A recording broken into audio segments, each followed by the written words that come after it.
Kawasaki River Watermark. Let's talk about that. Let's get cracking.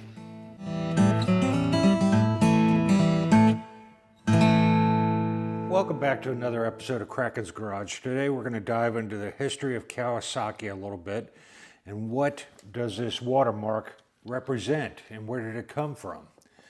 Basically, watermarks date back to 1603 in the Japanese culture, and they were markings mostly on porcelain. The oldest identifiable Japanese watermarks are typically found on paper on the Edo period from 1603 to 1868, with the most prominently early marks being associated with the 𝕼𝕣𝕚 porcelain production, often featuring symbols of characters signifying the kiln or the manufacturer, with some even including the name of the feudal lord who oversaw the kilns at the time. The Japanese word sakashi means watermark. It can also refer to an open work in engravings or carvings. Where does that tie in with Kawasaki? When 𝕼𝕣𝕚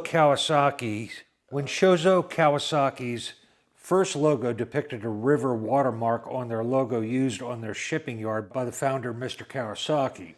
The river mark symbols of pushing of limits. This symbol, a motif of Japanese character kawa, river translated, has a long history. It first appeared in the 1870s where it was used on flags flown by ships owned by Kawasaki Tezukaji Shipyard, the predecessor of Kawasaki Heavy Industries.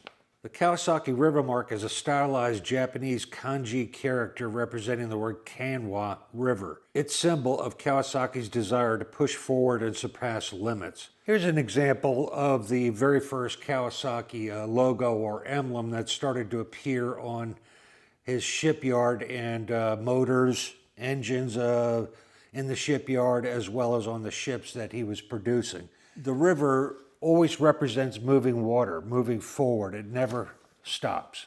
And that's how 𝕼𝕣𝕚 Kawasaki viewed his company. It's always pushing forwards and pushing the limits.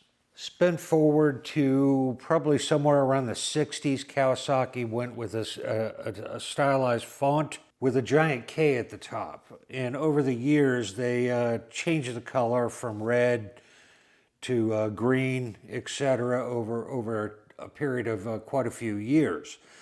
Then Kawasaki brought back, in their efforts to go back to their roots, and a nod to Mr. Kawasaki, went back to his river watermark. And only the elite bikes get that watermark, and that's what's kind of cool about this ZX4RR.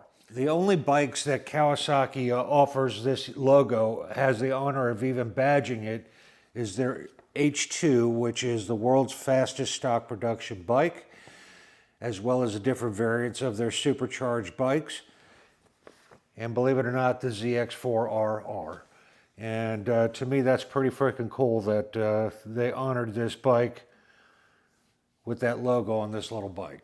When the 2004 debut of the Ninja H2 and H2R, the world's first mass production motorcycles to feature a supercharged engine, caused an industry sensation, the river mark, proudly displayed on their upper cowling, was once again in the public eye. Since its founding over 120 years ago, Kawasaki Heavy Industries, whose wide range of endeavors encompass land, sea, air, and reach out from outer space to the deep sea, have always aimed to be the forefront of technology.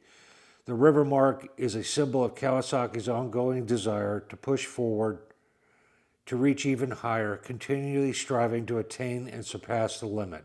In closing, to put that into perspective, the Kawasaki Ninja H2R is the fastest Kawasaki motorcycle with a top speed of 249 miles per hour or 400 kilometers per hour. It's a track-only bike with a supercharged engine that produces 310 horsepower.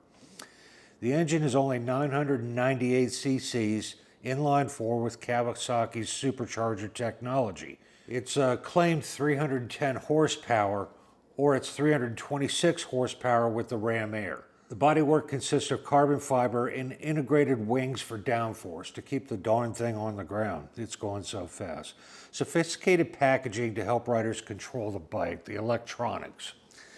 In 2016, a Turkish rider, Kenan Sofuoğlu, reached 400 kilometers per hour in 26 seconds on a Ninja H2R. The H2R, again, is not street legal. It has 50% more power than the fastest street legal motorcycles. So I believe Shozo Kawasaki deserves to be remembered with his life accomplishments and what he created dating back to 1870.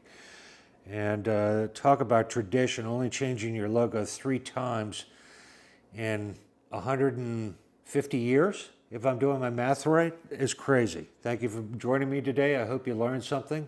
If you like this video, give it a thumbs up. If you didn't, share it with an enemy. If you want to see more in the future, hit that subscribe button right down there in the corner. And remember, folks, go riding because it's good for you. And I'll see you in the next one. Peace.